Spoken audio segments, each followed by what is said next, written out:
পবিত্র রমজান মাসকে কেন্দ্র করে আমরা জেলা প্রশাসন থেকে আমাদের মান্যবর জেলা প্রশাসক স্যারের সদর নির্দেশনা মোতাবেক আমরা বিভিন্ন বাজারে মনিটরিং করছি। আমরা জানি যে পবিত্র রমজান মাসকে কেন্দ্র করে দ্রব্যমূল্যের ঊর্ধ্বগতি দেখা যায়।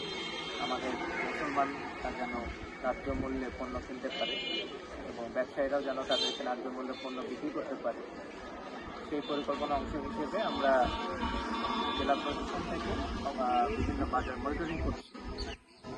তো আমরা নীলমণিগঞ্জ বাজারে মনিটরিং করতে এসেছিলাম এবং আমরা বিভিন্ন মুদি দোকান, ফলের দোকান, আমাদের সবজি বাজার, মাছ বাজার আমরা পরিদর্শন করি এবং আমরা এই বাজারে এই প্রতিষ্ঠানকে তাদের বিলিং লাইসেন্স না থাকার কারণে তারা ব্যবসা পরিচালনা করছে এবং তাদের ইউনিয়ন পরিষদ থেকে ট্রেড লাইসেন্সও ছিল না।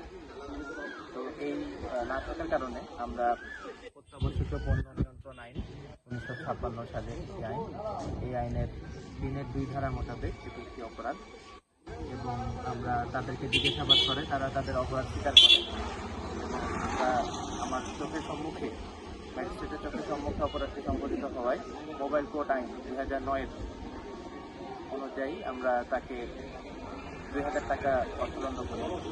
দুইটি প্রতিষ্ঠানকে 2000 টাকা করে অর্থদণ্ড করা হয়েছে এবং একটি প্রতিষ্ঠানকে 1000 টাকা অর্থদণ্ড করা হয়েছে। আমি টোটাল 3টি প্রতিষ্ঠানকে মোট 5000 টাকা অর্থদণ্ড।